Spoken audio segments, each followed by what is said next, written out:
বাপ্পার নামে কোরবানি দেয়, কিন্তু তার কোরবানি দেয় না। তো বলে বাপ্পার নামে কোরবানি দিত না, অবশ্যই দিব। বাপের যদি একটা লুঙ্গি লাগে, এর লাগে কি ফুতের লুঙ্গি কিনতো না? কথা কন না কেন? বাপের যদি একটা জামা লাগে, তো এর লেগে কি বাপের জামা আমি দিছি দেখা আমি আর খালি গায়ে আটমো নাকি? তো তাহলে এটা কথা হইলো কোনো? বাপের নামে কোরবানি দিলাম দেখা, মার নামে কোরবানি দিলাম দেখা আমি কোরবানি দেব না, এটা কোন কথা? ছেলেটার দোকান অথবা ছেলেটা ঢাকা কাজ করে, চাকরি করে, যেটাই করুক, তে বাইতাইয়া তার কাছে কিন্তু টাকা আছে 60,000-এর বেশি, কিন্তু বাইতাইয়া মাতে না, তার বাপের হাতে টাকা 10,000 দিয়া দেন, আপনি কোরবানি দেন, গোস্ত না খাওন, আপনার নামে দেন, আপনি মুরব্বী মানুষ, আপনি মরে গেলে আর পাইবেন কই কোরবানি? অথচ সে কিন্তু কি সামর্থ্যবান, কথা বুঝেন নাই আমার? তার কাছে টাকা আছে না, এই 10,000 টাকা ছাড়া তার দ্বারা আর টাকা নাই। তাহলে এই ছেলের উপরে তো কোরবানি ওয়াজিব। অথচ সে তার বাবার নামে কোরবানি দিল, বাবার সাথে শরীক দিয়া টাকা জমা দিয়া 10,000 টাকা বাবারে বুঝাই দিয়া শেষ। সে মনে মনে ভাবতেছে আমি তো কোরবানি দিছি, এই যে আব্বারে দিছি 10,000, তুই বেটা আব্বারে না 10,000 দিছ, কোরবানি দিছ কই? কোরবানি উপলক্ষে না 10,000 টাকা বাপেরে দিছ, তো তুমি তো সারা বছরই টাকা দাও, তো এখনো দিছো, এটা অসুবিধা কি? বাপ মার খেদমত তুমি করবে না? বাপ মারে তুমি দিবা না? বলেন কি পরিমাণ ছেলে যাদের কাছে টাকা আছে অথচ তারা কোরবানি দেয় না। বাইটাইয়ে নতুন জামা ফিন্দা ঈদগাহে মুসল্লা লইয়া নামাজ পড়তে যায়, কিনতে যাও বেউকুফ, তুই হুতাতে না থাকবি, তুই গোস্ত আনলে গোস্ত খাবি। আরে বেটা তোরে বেটা ঈদগাহ যাইতে কইছে কে বেটা? এত সকাল ঘুমে তুরছু কিত্তা তুমি? গোস্ত রান্ধা হইলে না উঠবা, তোমার তো উড়াইবেই তোমার আম্মা। এই জন্য এটা শরীয়তের বিধান। অনেক ছেলে আছে বালেগের উপরে কোরবানি ওয়াজিব। অনেক ছেলে আছে ঢাকা, চিটাগাং শহরে, বন্দরে চাকরি করে, ব্যবসা করে, তাদের কাছে টাকা আছে, এতে অনুমনে করে আমি ফুলাই ন। তুমি অবিবাহিত মনে করো, অবিবাহিত হইলেও কোরবানি যার উপরে ওয়াজিব হয় তাকে কোরবানি দিতে হবে না? না বউ থাকা শর্ত? কথা কয় না, হয়তো তো এটা বুঝেই না, হয়তো মায়ের বার্তাই দেয় না এটারে, হয়তো এটা কিছুই মনে যায় না। তাহলে এখানে বিবাহিত অবিবাহিত না, তো বালেগ হলেই শরীয়ত সম্মত টাকা, শরীয়ত নির্ধারিত যার কাছে আছে তাকে কোরবানি দিতে হবে। তাহলে অসংখ্য মহিলাদের উপরে কোরবানি ওয়াজিব হয়, অসংখ্য ছেলের উপরে। ছেলেটাই অল্প বয়সী 18 বছর 20 বছরের ছেলের বিদেশ পাঠাই দিছে, ফোলা বিদেশ থেকে টাকা পাঠায়, বছরের পর বছর বাপ্পার নামে কোরবানি হয়, অথচ তার কাছে আরো টাকা আছে।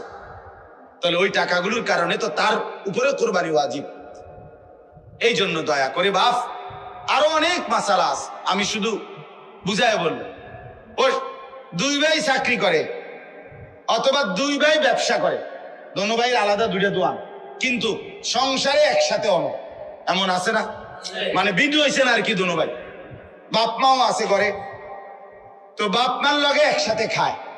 তো কাজে যেহেতু তারা এখনো সংসার ভিন্ন হয় নাই, যাদের ঘরে বউ লইয়া যার যে আলাদা থাকে যদিও, কিন্তু রান্দাবাড়ি এক লগে একসাথে খায় দেয়। তো দোনো ভাইয়েই কামাই রোজগারি করে, দোনো ভাইয়েরই কি আছে, ইনকাম আছে। দোনো ভাই মিল্লা এবারটা 15,000, এবারটা 15,000 মিলাইয়া 30,000 টাকা আব্বার হাতে দিয়েছে, কোরবানি দেন আমি। কারণ আমরা তো একসাথে খাই, গোস্ত তো রাইলে আমরা একসাথে খাও, আমরা কি আর এনে আলাদা খামুনি? তো গোস্তই তো খাওয়া, তো এটা তো আমরা একসাথে আসি। বুঝেন নাই কথাটা? তো এবারে এই 30,000 টাকা দিয়ে কার নামে কোরবানি দিল? বাপের নামে। তো তোমরা যে দুজন সামর্থ্যবান, তোমাদের কোরবানি কই হলো? আমি আর আপনি কোনোদিন শেষ হবে না, কবরে যেতে হবে, হাসরে যেতে হবে, মিজানের সামনে দাঁড়াইতে হবে, ফুলসেরাত পার হইতে হবে, কাজে ক্যাসেট থাকবে না, ফিতা থাকবে না, মোবাইল থাকবে না, আমি থাইকা যাব। আমাকে হিসাব দিতেই হবে, আমাকে হিসাব দিতেই হবে।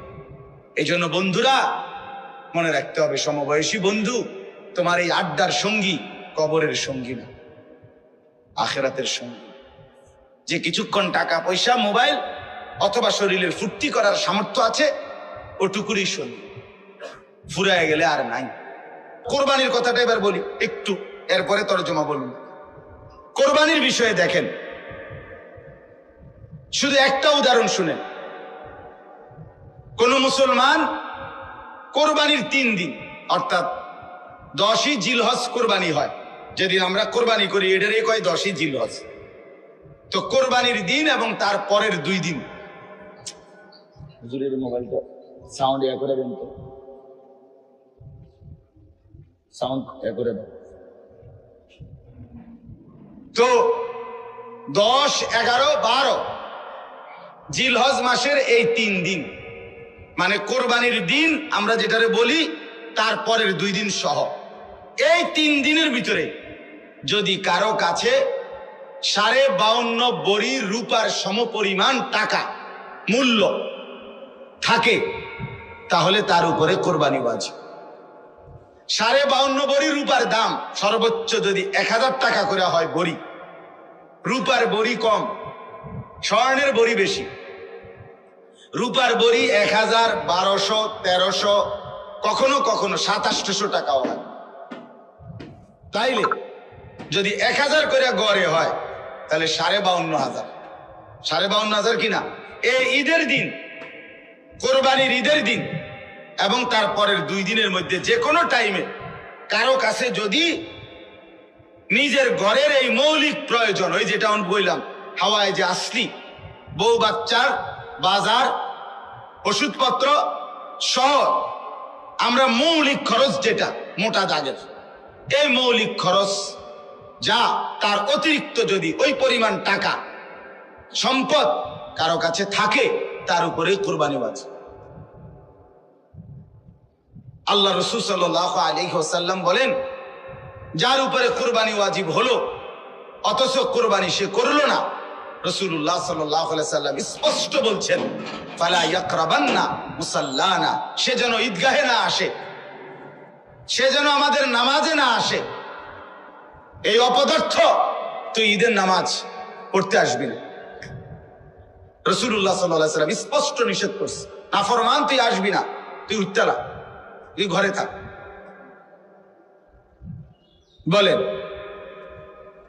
তাইলে জিলহজ মাসের এই 3 দিন, কোরবানির 3 দিন, মনে করেন আপনি গতকালকেও আপনার কাছে টাকা ছিল না, কিন্তু আজকে কোরবানির দিন বা তারপর দিন সকালবেলা আপনি একজনের থেকে 70,000 টাকা পাইতেন, এবার আজকে দিছে টাকা, বাইটাইছে ঈদের উপলক্ষে এই টাকাটা আজকে দিছে। এই টাকাটা ছাড়াও আপনার ঘরের পরিবারের সংসারের যা প্রয়োজন তা চলবে, সমস্যা নাই। এই টাকাটা তো আমি ধরছি না হিসাব, এই আজকেই টাকাটা পাইছেন, আজকে তো আগামী এই 3 দিনের সন্ধ্যার আগে আগে আপনার জন্য কোরবানি ওয়াজিব। যে মহিলার কাছে স্বর্ণ আরো কিছু নগদ টাকা আছে, 2টা মিলাইয়া যদি, যেমন একজন মহিলার কাছে মনে করেন 1 ভরি স্বর্ণ আছে, 2 ভরি 1.5 ভরি, এটা তো থাকেই, একেবারে ন্যূনতম 1-1.5 ভরি স্বর্ণ তো যে কোনো মহিলারে আছে, বুড়া বেড়ির ভিতরে আছে, মহিলারও আছে, একেবারে গরিব বুড়া আবার ঘরেও আছে। সাথে যদি ওই 3 দিন এই মহিলার কাছে আলগা কিছু টাকাও আছে, 10,000, 5,000, 20,000, 15,000, উনার টাকা, এটি উনার মহিলার নিজের টাকা, স্বামী দিছে, নয়তো ছেলে দিছে, নয়তো বাপের বাড়ির থেকে দিছে, যেমনি হোক দিছে, এই স্বর্ণ আর ওই টাকাটা মিলাইয়া যদি 52,500 টাকার দামের চাইতে বেশি হয়, এই মহিলার উপরে কোরবানি ওয়াজিব, নিঃসন্দেহে ওয়াজিব। তাইলে 1 ভরি স্বর্ণের দাম তো হলো 80,000, ওনার কাছে আরো আছে 5,000 ব্যক্তিগতভাবে টাকা, তো 85,000 ধরেন, তো 85,000 টাকা 52,500-এর চাইতে কম তো তাইলে এই মহিলার উপরে কোরবানি ওয়াজিব হলো কিনা? কই আমাদের সমাজে কয়জন মহিলার কোরবানি দেয়? পেটে বুঝতেও না খাবায়, কিন্তু কোরবানি কর। রুটি গোস্ত না খায় উনি, কিন্তু কোরবানি হইও করল না। রাসূলুল্লাহ সাল্লাল্লাহু আলাইহি ওয়াসাল্লাম বলেন, যে ব্যক্তি সামর্থ্য থাকার পরেও কোরবানি করলো না, সে যেন আমাদের নামাজে না আসে।